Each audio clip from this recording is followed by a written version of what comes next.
بسم الله الرحمن الرحيم. In the name of Allah, the entirely merciful, the especially merciful. Indeed, we sent Noah to his people, saying, "Warn your people before there comes to them a painful punishment." He said, "O my people, indeed I am to you a clear warner," saying, "Worship Allah, fear Him and obey me. Allah will forgive you of your sins and delay you for a specified term. Indeed, the time set by Allah, when it comes, will not be delayed, if you only knew." He said, "My Lord, indeed I invited my people to truth night and day. But my invitation increased them not except in flight. And indeed, every time I invited them that you may forgive them, they put their fingers in their ears, covered themselves with their garments, persisted, and were arrogant with great arrogance.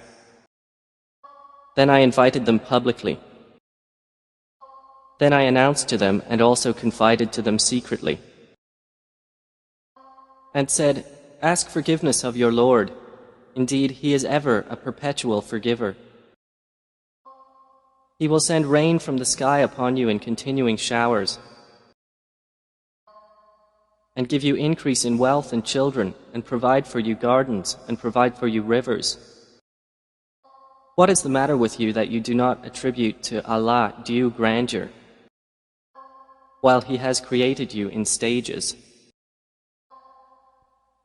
Do you not consider how Allah has created 7 heavens in layers, and made the moon therein a reflected light, and made the sun a burning lamp?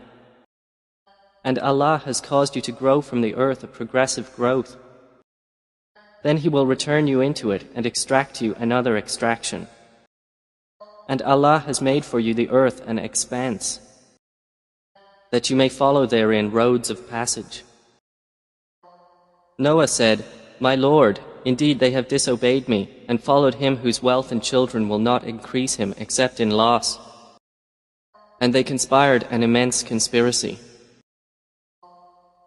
and said, 'Never leave your gods, and never leave Wad, or Suwa, or Yaguth, and Ya'uk, and Nasr. And already they have misled many. And my Lord, do not increase the wrongdoers except in error.' Because of their sins they were drowned and put into the fire, and they found not for themselves besides Allah any helpers. And Noah said, 'My Lord, do not leave upon the earth from among the disbelievers an inhabitant. Indeed, if you leave them, they will mislead your servants, and not beget except every wicked one and confirmed disbeliever. My Lord, forgive me and my parents and whoever enters my house a believer, and the believing men and believing women, and do not increase the wrongdoers except in destruction.'" صدق الله العظيم.